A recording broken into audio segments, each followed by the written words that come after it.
y'all be? Let me ask you a question. Like people listening. Do you mind if I was your boss? No. So can I hire you right now?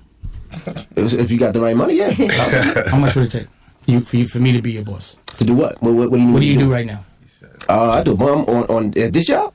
What do you get paid? I'm a to radio do? personality. What does your boss pay you to do? Be a radio personality. Talk on air for 4 hours a day. 4 hours a day. How much does he pay for that? How much you gonna pay me? How much? Yeah. You get that? You do it? For you? Yeah. Could you please stop throwing out numbers? I don't need to be trying to get people running up on me. Real people, real celebrities, real talk. Join the Breakfast Club. Blast off in your Weekday morning 6 to 10. I know you said you don't care, but do you think some people don't give you the credit you deserve for your business? Because it looks honestly, like by perception, the people you were with went up, the Jays and Kanye's, and by perception, they said you was down. I can say this. In front of me, everyone gives me my props. Or So all that I see is the respect in front of me. I don't hear about the disrespect that's not in front of me. See, like I said, people that talk about other people that aren't there are cowards, and they're insecure about the lack of things they've done. So I just can't worry about that. But when those same people get in front of me, I'm sure every day I'm outside. Every day people give me a handshake and give me my kudos. So I don't walk around getting denied. Mm-hmm. You may read it in the paper, but you got to think about the platforms that are saying the bad things. Those are the corporate platforms. They're trying to take all the attention off one thing, which is me showing everyone how to get money direct to consumer. How to not to have a middleman. Like, you guys don't need a boss because you've all been here so long. I want to know, was Big Al really going to sign to Rockefeller, man? I want to know stuff like that. Yeah, that's what. Yeah, Big Al was going to sign. Okay. Yeah, he was. We were talking about. He was always, like I said, Big Al was a Harlem dude, and he was the first one in Harlem that was really doing it at that level before all of us. So it was like him, Cam, and Bloodshed, and Children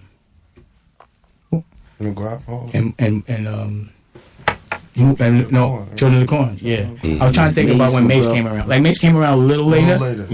But it was them, and yeah. You think Big L would have been one of them ones? No doubt. If he was coming with Rockefeller, no doubt. I mean, Big L was really, yeah. There's no doubt. No doubt. There's no doubt in my mind. Like, Jay-Z and Big L battled on 139th Street. How did that go? It was a good battle. Who won? Well, I would have to say this. They right? were battled again. Let me say what happened. I like that. I like that battle. Yeah. So this is what happened. I came around the block. I had Jay with me, and Sean Arnold. If you're from Harlem, everyone knows Sean Arnold's a funny dude. He plays ball. He come running up the block. What, Big L? Because we always talking. Big L's on 39th right now. What's good? And I was like, what's good? So Jay was right there, like, you ready? And I thought that was brave of Jay to be in the middle of Harlem and walk up into a wild block like 139th. This is, back in the day. So, everybody was outside, and 142nd Street is the block I'm from, but they were still with 139th, because everyone's related. So it was just me and Jay, really. And Jay, they went rap for rap, and Jay didn't get booed.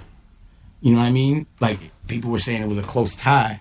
So to me, if you go on somebody else's block and it's a close tie, if you did that on his block, on your own block. And so that's how I gauged it.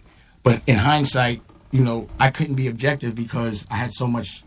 Like, at the time, everything that Jay was talking about was about what we were doing. So it was so much passion, and what he was saying, it was so honest. But I knew Big L as well. So it was, you got to remember, in the moment, you don't know how legendary things are going to be. You know what I mean? Right. Like, that's what I'm saying. Even like before the music, like you wouldn't understand the people that raised me. You know what I mean? Like, I don't even understand it now. But in the moment, all these people, I made movies about them, and they made documentaries about them. These are all my friends. These are the ideals I came from. So, like, things that are scary to most people aren't scary to me, because the stuff that people think is scary, I had to deal with. Like, we had to deal with some rough stuff. You know what I'm saying? Mm-hmm. So you didn't have the vision back then, because you said you didn't know y'all was going to be legendary. Meaning that I had the vision of not being. I didn't know that everyone was going to be legendary around me. Mm-hmm. Like Malik Yoba grew up in my building. Mm-hmm. I didn't know he was going to be. It's all in retrospect when you look back, like, wow, we all. It's crazy to me. Mm-hmm. Trust me. But also, like, when you bring up names from the street, like Rich Porter, and things like that I made movies about. Mm-hmm. Like, I was there. Mm-hmm. I made a movie about a personal experience. And when you hear about Cruz from the Lynch Mob, like, I was there. Mm-hmm. You know what I mean? Like, these are the guys. I knew these guys. Guys write records about these guys, and these were my friends. Mm-hmm. The ones that did it honorably are starting to come home. I was at the when we did the screening at the club the other night. My man Darren, was there, and he was like original lieutenant of the Lynch Mob. Mm-hmm. And it was funny because you know, he's my man. When he was the lieutenant, this is me and him were friends. We used to switch cars, Jeeps, chains, and he did his time. He was the guy that everybody thought was gonna fold and was gonna cooperate, and he didn't. So he's telling me about how Leon's son is a rapper, and that who called him out for it? The other rapper, Rex called him out, and they didn't know that he was in the background. I'm like, you're the original lieutenant of the lynch mob, and you're at a rap battle. This is our conversation. I don't want to talk about that, man. I want to hear your book. It's all public domain, man. I want to know about this. Come to rap battles, man. What I'm saying is, the conversation I want to have with him is one that's going to make him millions, not one that's going to be more like a chatty conversation. That's not the conversation I want to have with the lieutenant of the lynch mob. So if a man tells, I don't want to talk about a rap battle. So if that man tells his story, that's on public record that he did the time for, right? And there's redemption in it, and it shows that, you know, he got punished for what he did. All you have to remember, if he's speaking about other men, that don't make him chatty. he's talking about his own experience. Okay. See, you don't know what chatty is. I'm trying to figure it out. And I'm trying to tell you, so you don't know. Gotcha. So it's good. I like that you asking questions. I like that you don't want to be a chatty patty. It's No, I good. don't. So unconsciously a chatty patty, and now that you know that you are one, you don't want to be one, and you're asking. I respect the question. Okay. So yeah, if I'm talking to you about my personal experience, no, how could I be a chatty patty? But if I be like, yo, such and such said such and such, but I'm not going to tell you who said it, that sounds like a chatty patty. Got you. Yeah.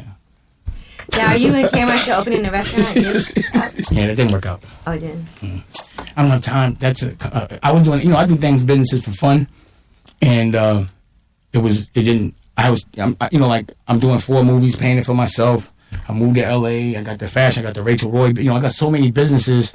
I just didn't have time to run that because I'd be losing money, and it was like a complicated situation. So I opened up a couple of days, and then I said it. It was like, this is gonna be too much work, and I'm moving. It's in Brooklyn. But my son opened up a restaurant called Buns in the Meadowlands. Buns, pause, yeah. Now, Dave, if you're not in the streets anymore, do you still have to play by the street code in this business? I mean, I think the ideals that you live by. How tough is Brigadier, the new smartphone from Kyocera?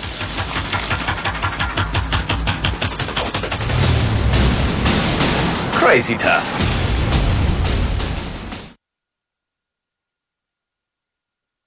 There's an honor code. That code, yeah. Like, if somebody owes me some money, am I still punching them in his mouth? No, not that code. Because I don't have to worry about how other people were perceiving me. So you got to remember, in the street, violence is only an ends to a means to an ends. It's the last form. And the only reason why is for survival. So, again, in the street, if someone owes you money, then everyone's going to owe you money. If someone smacks you, everyone's going to smack you. It's the only reason why. It's marketing. Like, here's marketing for never owing me money, or here's marketing for you never have to pay me, or you could rob me. It's one of the two. And you don't have a choice. So that's why I chose not to be in that business. But my friends that play the game honorably, yeah, I still live by those ideals for sure.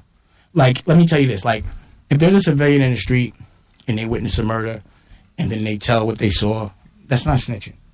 I'll be around that person. But if someone sold drugs and they hung out with friends all day long, and once they get caught, they tell on their friends and take their friends that they really love and they're supposed to be their brothers, that they knew their kids, away from their kids, their wives, all that, just so they don't go to jail. I can't respect nothing about that. And that's what I've been taught. I'm going to always live by those ideals. Whether I'm in the street or not. Whether you snitch on me or snitch on somebody else, I'm not with you. Period. And that's how I was taught. And whoever knows that has to respect that. You can't expect me to break these ideals. Like, can I bring a guy that's played the game right for 20 years around someone that didn't? Or someone that hangs out with someone that didn't? No way. What happens, honestly though, if I came around our circle with someone that hangs out or any kind of way, anywhere near that, because you don't ever know who it is. Like, it be times I'd be with people, and then after they be like, yo, he's hot, he cooperates. I'm like, damn, I didn't know. Or it's been times I had to be like, yo, that dude snitched on me. Like, Blackface put this dude up that I had to, anyway. And I was like, yo, that kid went to court on me. He's like, I gotta take that down. He didn't know. So sometimes you don't know, but if you're conscious of it. All right. If I consciously bought certain, someone that you knew was an informant or was around informants around any one of our circle, how would that be conducted? I mean, it's the way you raise. You know what I mean? It's your morals, and honor and morals is not something you learn. It's something that you taught mostly. You know what I mean? A lot of guys not taught to have honor. They don't know what it's like when you see a guy make an honorable act. You know what I mean? Like, you watch somebody give their life for their family. That's honorable. It's hard to look at, but you say, damn, that's real. You know, when you step in front of a bullet for your son or a car coming and you move your son and you get hit, it's like that type of feeling. But it's, you know what I mean? People don't really... It's not easy to be honorable. Yeah, Your honor really gets ain't, tested though. every day. Only a real man can be honorable. And real men that are honorable take pride in it. So I brought somebody from my past. You gonna ask me about my perspective about me, I'm gonna definitely tell you I'm a superhero. Mm-hmm. But if you really want to know about me, ask about what I did or how I was before all this. He could tell you because he knew me when I was 16, 17. You understand what I'm saying? I'm still with my friends. I know him 20 years and got cool with him just because he knew him 20 years. So we 20 years. It don't matter. That's how Harlem does. And when Cam come around and when Smoke come around and anyone else from Harlem comes around, it's expected. We all look out. That's all we do. My block's your block. As long as you ain't messing with my paper, I'm going to give you an opportunity. If I got some room, you could go ahead and do what you got to do. But only for a certain circle.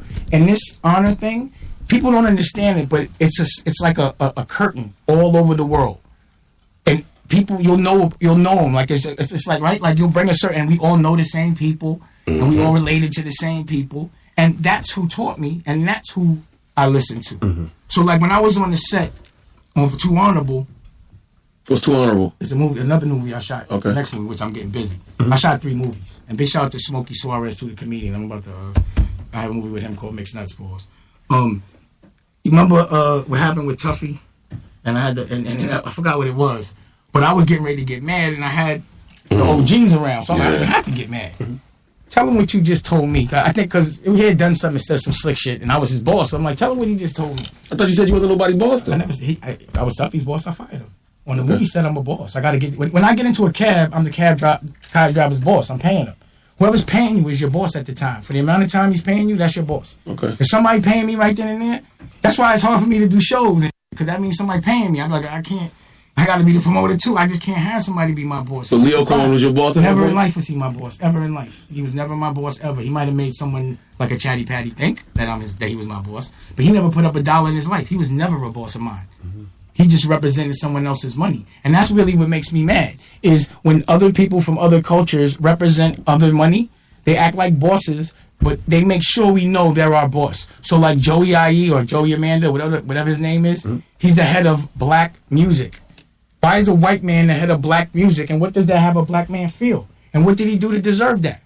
What did Todd Moskowitz do to deserve the right to have a business model with Asylum that takes money off of a culture that he doesn't participate in? How can a guy that can't dance tell someone else what records to sell and how unless it's for his own personal agenda?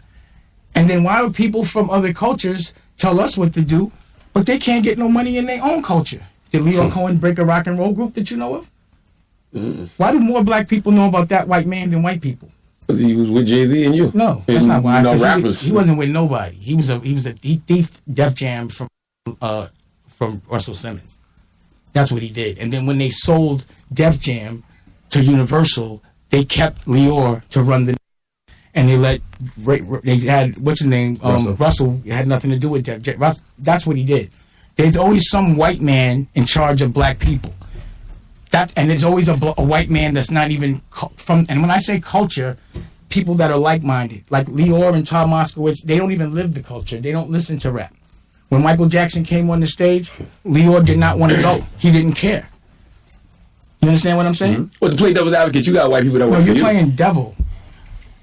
How you know who worked for me? You're a Chatty Patty, man. Stop talking about shit you don't know. You don't know who works for me, man. How you telling me who worked for me? So no, it's got to be. I'm assuming. All right, I'm assuming. I don't answer Chatty Patties. Ask me a man question. Do you have white people that work for you, Damien Dash? At times, but I already did. How you gonna get mad at me for asking a legit question? What I said is no. You told me I did. I mean, I'm assuming. No, you don't assume that because what I'm saying at times, like when I'm on a movie set and I'm paying Jonah Schwartz to be my DP and my cinematographer, at that moment he's working for me.